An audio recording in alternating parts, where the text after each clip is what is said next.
Il y a deux façons de voir le monde.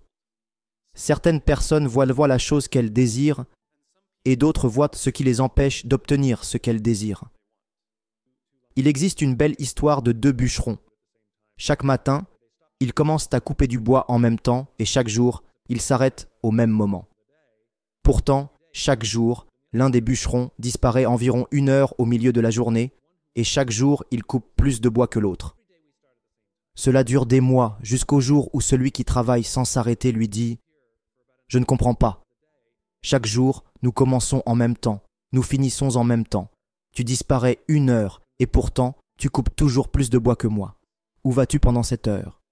Et l'autre bûcheron répond en levant les yeux « Je rentre chez moi aiguiser ma hache. » Si vous adoptez un état d'esprit infini, il ne s'agit pas de ce que vous accomplissez en une seule journée, mais de ce que vous accomplissez sur toute une carrière, sur toute une vie.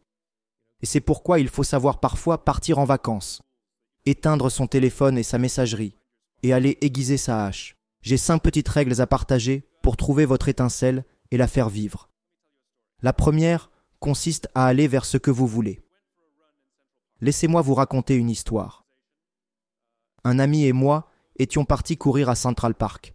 Le week-end, l'organisation des coureurs organise des courses et, à la fin, il est courant qu'un sponsor distribue quelque chose.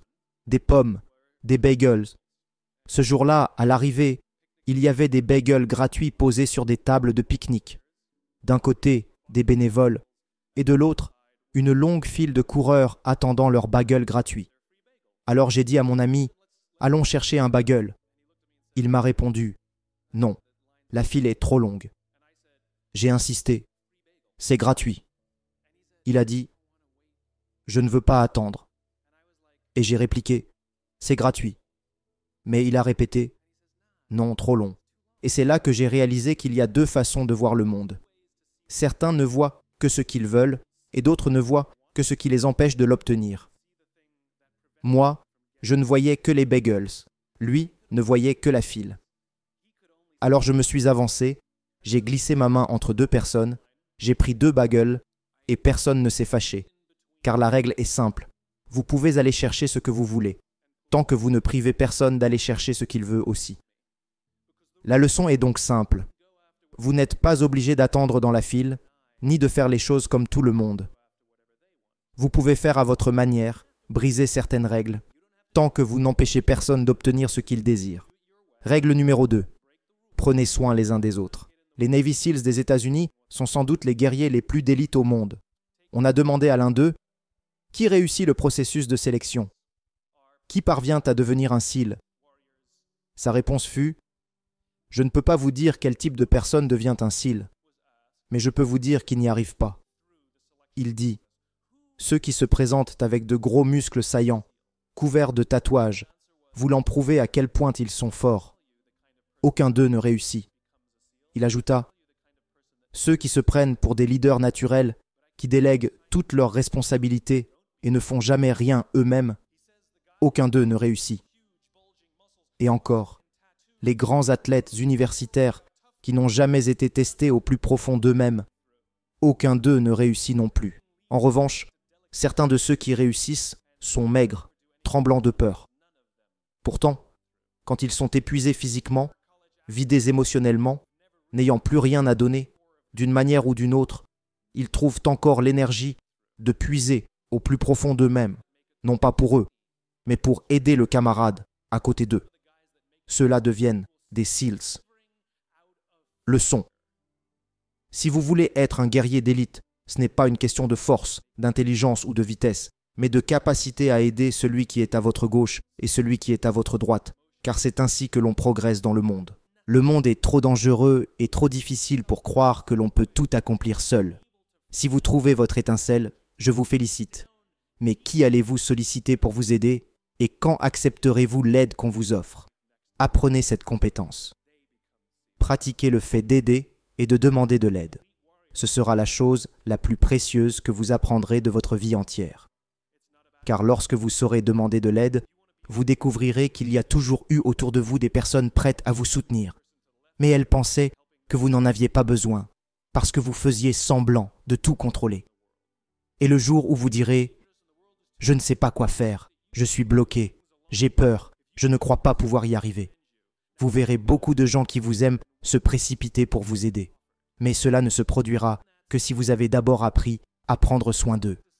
Leçon 3. Nelson Mandela. C'est un cas particulier dans l'étude du leadership, car il est universellement reconnu comme un grand leader. Dans le monde entier, son nom suscite le respect. Mandela était le fils d'un chef tribal. On lui demanda un jour « Comment avez-vous appris à être un grand leader ?»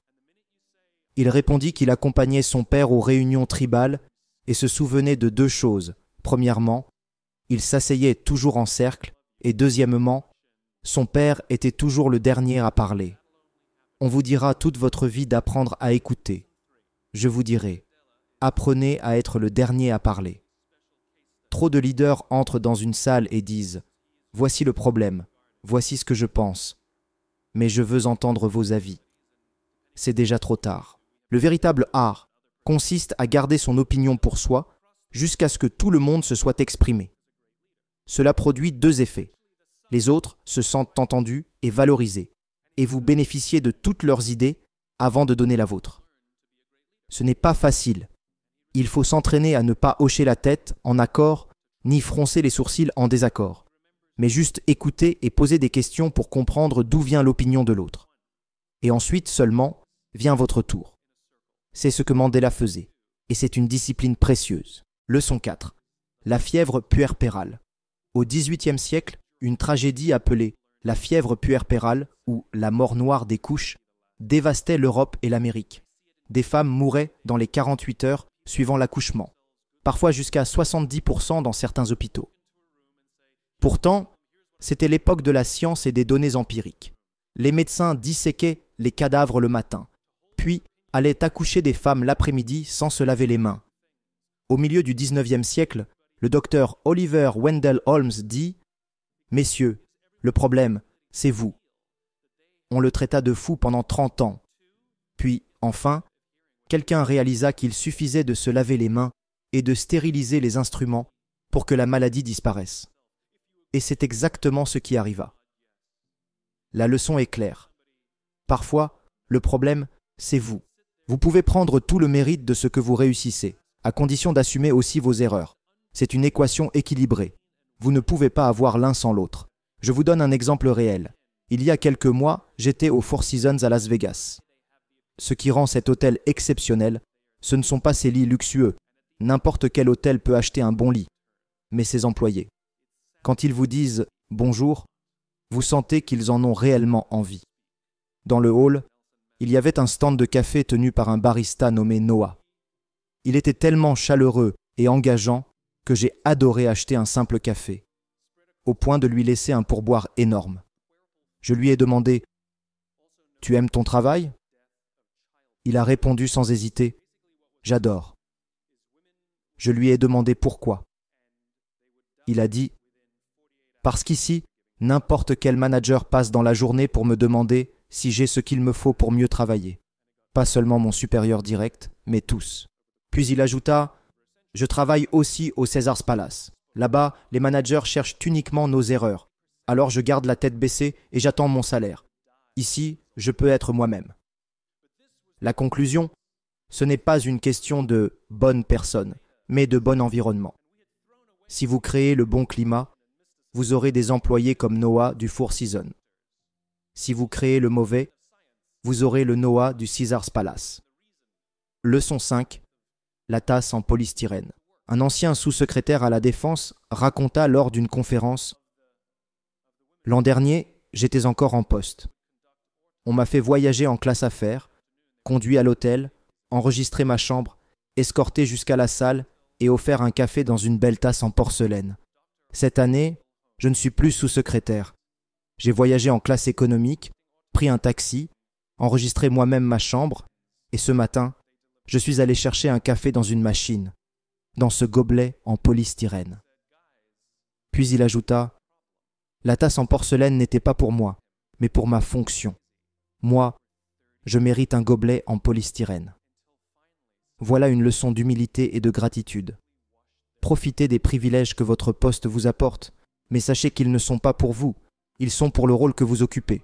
Ensuite, il parla de notre génération la plus jeune, à qui l'on demande de réussir, de se trouver, de bâtir leur confiance, de vaincre l'addiction à la technologie et de développer des relations solides au travail. Mais si une génération entière peine, peut-être que le problème n'est pas eux, mais nous. Comme dans les relations ratées, le seul point commun, c'est moi. De la même manière, dans les entreprises, si les équipes ne performent pas, peut-être que ce n'est pas eux, mais vous. La véritable pratique du leadership est l'empathie. Comprendre ce que les autres traversent. Or, nous vivons dans un monde façonné par Facebook et Instagram, où chacun met des filtres pour donner l'illusion d'une vie parfaite alors qu'il est peut-être déprimé. Résultat, beaucoup paraissent solides, mais peu le sont vraiment.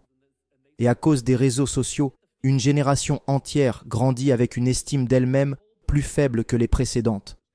Car chaque like libère de la dopamine, la même molécule que celle libérée par la cigarette, l'alcool ou le jeu. C'est une substance addictive, et l'accès constant à ces plateformes a câblé leur cerveau. Ainsi, beaucoup avouent avoir des amitiés superficielles, manquer de relations profondes, et se tourner vers un écran au lieu d'un être humain lorsqu'ils affrontent le stress. Je crois que aimer son travail est un droit, pas un privilège. Trop peu de gens peuvent dire « j'aime mon travail » comme s'ils avaient gagné à la loterie. C'est insensé. La grande majorité devrait pouvoir se lever chaque matin en disant « j'aime mon travail ». Nous devons l'exiger de nos leaders. Nous devons travailler dans des environnements où nous nous sentons en sécurité, respectés, encouragés et capables de grandir. Car quand nous savons que nos leaders se soucient davantage de nous que de chiffres à court terme, alors nous donnons tout. Notre énergie, nos efforts, nos sacrifices. Et cela ne profite pas seulement à l'entreprise, mais à nous-mêmes, car cela devient profondément personnel. Travailler dur pour quelque chose qui ne nous tient pas à cœur, c'est du stress. Travailler dur pour ce que nous aimons, c'est de la passion. Merci d'avoir regardé cette vidéo. Si vous voulez réellement voir un changement dans vos finances, appliquez ces principes. Parce que Dieu ne veut pas seulement vous bénir, il veut faire de vous une bénédiction. Que Dieu nous donne la sagesse pour comprendre et appliquer ces principes. Abonnez-vous à Littératie financière et activez les notifications pour ne rien manquer. À la prochaine, les milliardaires.